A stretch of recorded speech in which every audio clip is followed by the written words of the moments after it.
জ্যৈষ্ঠ মাসের শুরুতেই বাংলায় দেখা দিয়েছে প্রবল দাবদাহ। এই প্রবল প্রতাপ গরমের মধ্যে আপনি কিভাবে নিজেকে এবং নিজের পরিবারকে নিরাপদ রাখবেন, সুরক্ষিত রাখবেন, আসুন সেটাই জেনে নেওয়া যাক। কি করতে হবে? না, প্রচুর পরিমাণে জল খেতে হবে।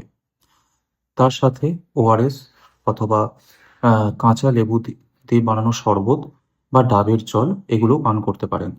তার সাথে কি করবেন? তার সাথে হালকা এবং ঢিলেঢালা পোশাক পরুন, সুতির পোশাক পরুন, কালো রঙের পোশাক পরা এড়িয়ে চলুন। তেল মশলা জাতীয় খাবার কম খান এবং যেগুলি সহজপাচ্য খাবার, সহজে হজম হয় সেরকম খাবার খাবার চেষ্টা করুন।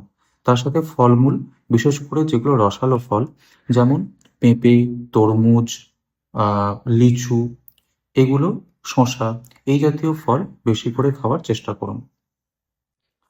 তার সাথে কি করবেন? না, দুপুর ১২টা থেকে ৪টে পর্যন্ত এই যে টাইমটা, এই টাইমটাতে বাড়ির যথাসম্ভব বাড়ির মধ্যে থাকারই চেষ্টা করুন। বাড়ির বাইরে বেরোনো এই সময়টাতে এড়িয়ে চলার চেষ্টা করবেন। যদি হঠাৎ করে আপনার মনে হয় যে আপনার মাথা ঘুরছে বা গা বমি বমি ভাব হচ্ছে, অথবা মনে হচ্ছে যে শরীর, গা হাত পা ঠান্ডা হয়ে আসছে, তাহলে এগুলো কিন্তু হিট স্ট্রোকের লক্ষণ হতে পারে। যদি এরকম কিছু ঘটে তাহলে অতি সত্বর নিকটবর্তী কোনো হসপিটালে যান বা কোনো ডক্টরের সাথে কনসাল্ট করতে পারেন।